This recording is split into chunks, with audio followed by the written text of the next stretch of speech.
Stop. Stop. Stop. Had enough? Kick out mucus and quiet the cough with Mucinex 12-Hour DM for long-lasting cough and chest congestion relief. Buy Mucinex 12-Hour DM at your local retailer. Use as directed.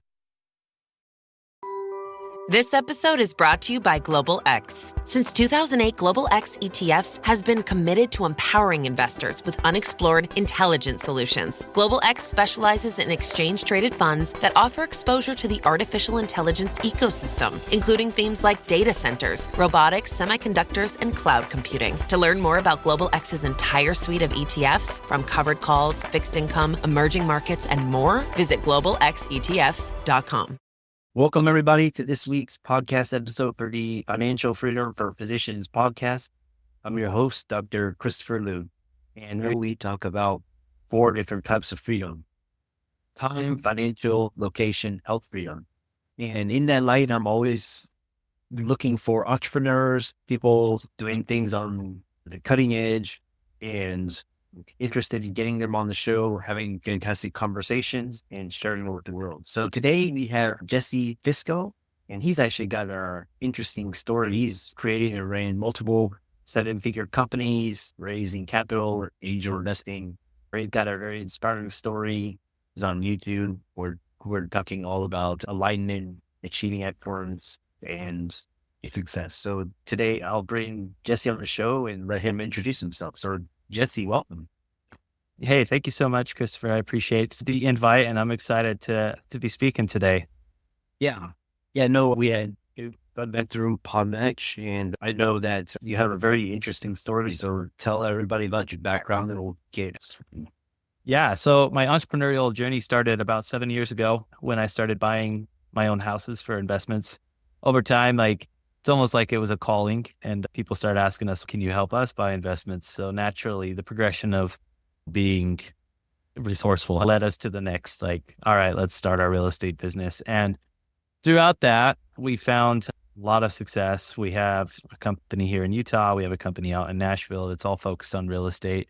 And the progression of real estate has led us to some of these other businesses. And it wasn't until a couple of years ago that I realized, even though I was running all these businesses and making great money, internally, I was not happy. And so that led me to starting to go find more of my purpose and what truly excellence meant for me. And when I found that, lo and behold, Emerge Coaching, our business coaching program, was released because I found naturally, I had all the secrets and all the things that you'd be on amazing inner circle calls with high-level individuals, but at the end of the day, you've got to be happy inside. And I found that was a common theme with entrepreneurs is they work, but then they never treat themselves and reward themselves for the hard work they're putting in. That's my message. And I'm excited to go a little bit deeper in what that means for everyone on a different level today. Yeah.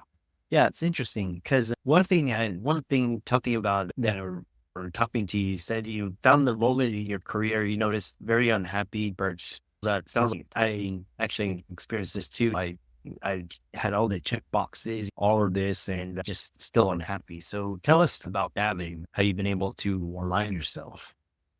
Yeah, absolutely. So I think the turning point for me is I was looking for external environment things. We went and bought a McLaren as this is my arrival moment. And the minute I bought that car, it was never really the car I wanted. It was just to feed an external environment where I wanted a lot of praise and a lot of accolades. And it really hit me different one day when I realized that car never really brought any happiness and it wasn't serving its purpose like what I thought it was. Anyways, long story short, we ended up selling the car and actually going and getting something that I truly wanted, which then elevated me and put me into a different trajectory, into a different level of confidence. And what I found is that I lacked an internal map of what I truly wanted, what made me happy. And because I lacked that, I was relying on social media. I was relying on the external world, in essence, to tell me what would make me happy. And I found myself buying things because I had the money, I worked hard, but I found myself then not being happy with the things I had. And I found myself the heaviest I'd ever been health-wise, some serious chronic back pain. I found myself really just not happy with my relationship with my wife and my kids as well. Like it affected all aspects of my life. And ironically, even though I had all these things, there was still this idea of scarcity that kept popping up. Oh man, what if you lost it all? You're not that good. And like some of these limiting beliefs that ultimately led me to just go on a journey and search and find what is the cause of this? Why do I feel this way? And as I started to understand more, I found that a few things. Number one, we have 7 different energy elements, and we put all of our energy into 3 of the 7. And that is our love, either for ourselves, our love life, whatever the case. We exert a lot of energy trying to feel love in some way, shape, or form. Number 2 is the providing of needs. Our house, our food, our cars, all that stuff. We put a lot of time in what is it that we need. And then the final one is just like the idea of a past circumstance or something that we just can't let go. Maybe there was some emotional trauma. Maybe a divorce has really messed with some. Maybe you lost it all in 2008, 09, and you've never really been able to mentally recover from that. We focus all this energy in those 3 things. But the other aspects that we don't focus the energy because there's no time is a health energy. Like we start to feel sick and get chronic autoimmune disorders, things that no one can tell us what's wrong, but we're just sick. And that's our body telling us we're out of line. And then our intuition, like we start finding ourselves making terrible decisions because we're living a scarcity mindset. There's never been a business owner out of scarcity that's made a good decision. And so our intuition goes away. And then our creativity goes away as well. And then the other one is just overall awareness, like our awareness of our life. And some people may say that aligns very similar to like the 7 energy chakras, if you're familiar with that. And it does very well. But main thing is like those 3 is where we put all of our focus and energy, that the other 4, our intuition, our creativity, our health, those things are getting neglected. And those 4 things are the key to unlocking more success in business and life and relationships. And we're underutilizing it because we're swallowed up in all this other stuff. Wow, that's fascinating. I like that idea. And then, so one of the things you talked about is, especially with entrepreneurs, they say, especially a lot of my clients, they talk about this arrival fallacy, like checkbox, great, all of this stuff. But they feel like that's not where they want to be yet, or always on the hamster wheel plateau. Tell us more about that. Yeah. In fact, I love this. I created this idea, and it was in a meditation. I was just really trying to flush the brain. And I was thinking about the sense of arrival.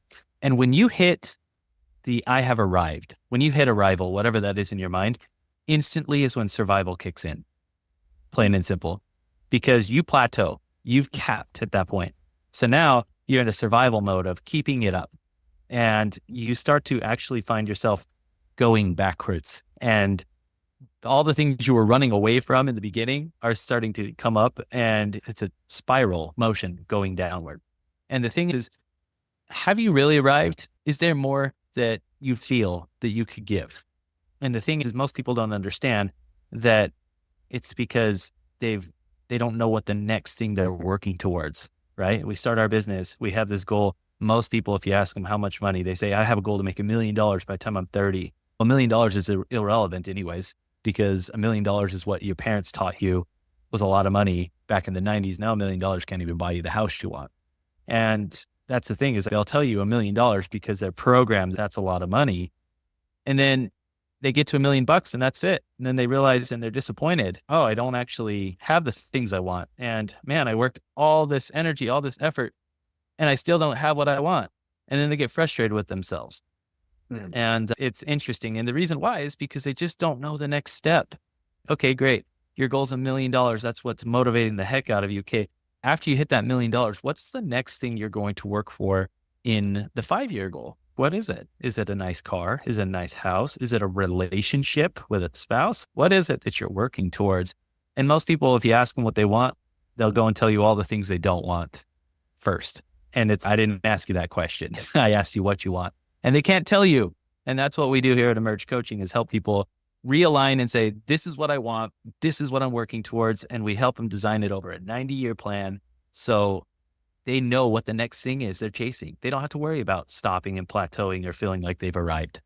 What's this interesting thing is what you describe this next step, or what is that next step, or what does it feel like mentally, physically, emotional?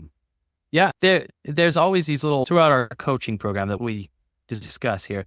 Like we'll say, example, all right, it's a nice car, something very motivating for you, and you want that within the next year. Okay, that's what you're working towards. Okay, now what about year 2? What about year 3? And what are these things that maybe you're on your radar? If you're starting a new business, okay, your first year of business, if you're doing well, you can buy a car. Second year of business, you need 2 years of income taxes to purchase a house, unless you want to be ultra creative, right? So maybe the house comes in year 3. Maybe that's the next thing you're working towards. But we align certain items down to the month, down to the day, depending on what it is the client wants to do. The more specific, the better. And then that's that next motivation. So now they look at their timeline and say, oh, hey, it's November. I know in November on the 23rd, I'm going on a very nice vacation to Disneyland. And it's because I've earned it and worked towards that. Move to the next. And then you're living a life with a plan. You can't get to a destination without the map. And most of us are trying to do it based off of what we've experienced in the past. But the funny part is the past is what's gotten you up to this point. And so it goes back down to Einstein's theory of like definition of insanity is doing the same thing over and over. You're making the same decisions and you're living a predictable future because you're living in the past based off those past moments. You're not thinking bigger.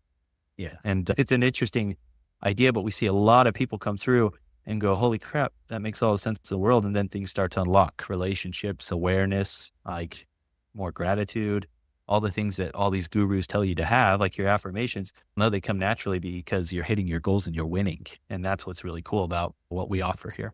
Yeah, quite interesting. I was listening to your podcast, and then like most entrepreneurs, not all, but to a degree, we felt unheard or excluded, marginalized. And then so we spent our lives like running away from this, trying to prove ourselves. And it's really this negative energy we couldn't accumulate. And then what's interesting is, yes, once you arrive, then you have to change it into something that you're moving towards, love or helping other people. Because if you're always running away from something, then and some like what you're describing is self-sabotage and falling back to your old habits. But yeah, and whether you're religious or not, the Bible, like second greatest commandment is to love your neighbor. But how can you love your neighbor if you don't love yourself? And so if you don't love yourself and you've focused your entire life on serving other people, they're not going to truly feel the love that you have inside that you could give them. And so that's where love comes from fulfilling your goals and achieving the things you want. And love for yourself comes from proving that you can do things that most people can't. Or that you didn't think you could do. It doesn't matter what other people think. It comes back down to what you think. An example would be is something as simple as jumping in an ice bath, right? If I told you to go jump in a lake that's just covered in ice, naturally the body goes, heck no, dude, that's insane. That's cold. I don't want it. But what happens when you actually jump in? And your body then kicks in and you start to hyperventilate and you get nervous. At that point, in that moment, you have a choice. I can get out and I can quit, or I can figure out how to breathe through it. And if you breathe through it, when you jump out of that ice bath, you feel differently. And that's the thing that really is what we are all searching for. You walk out, you feel more confident because you did something that you didn't think you could do. And that's what you should be working towards is, hey, the next thing on my list, a nice, like super mega yacht. That's what I want. Go work towards it. Open up the resources and think about it and try to be grateful for that opportunity and that journey. And before you know it, that yacht may actually end up on your plate.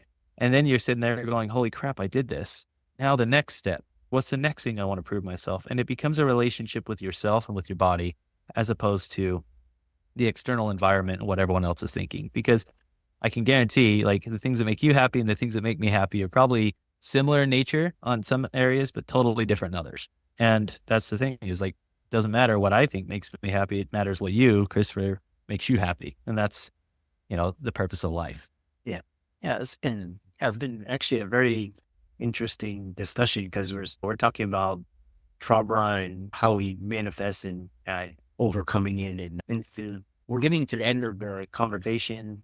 I know a lot of people are interested in following you. I know you're on social media. I know you talked about your coaching program as well. Tell if they can get in contact with you and work with you. Yeah, for now, we're inviting everyone to go follow me on Instagram at Mr. Utah Real Estate. We're in the process of, in the past, I've been taking on coaches or clients privately, one-on-one. And now I'm noticing that there's a bigger need for more video so I can allow myself to be available at more times. And so our 12-week video course that we're launching here will be most likely launched here by the end of the month. And more information will be on that. So if you're following me on Instagram, you'll be able to see that information pop up pretty quickly. Yeah, and for all the listeners out there, be sure to check out Jesse's resources. They'll be in the link in show notes. Thanks so much for coming on the show. It's been a great conversation. And we look forward to hearing about your future success. Thank you so much, Christopher. Have a wonderful day.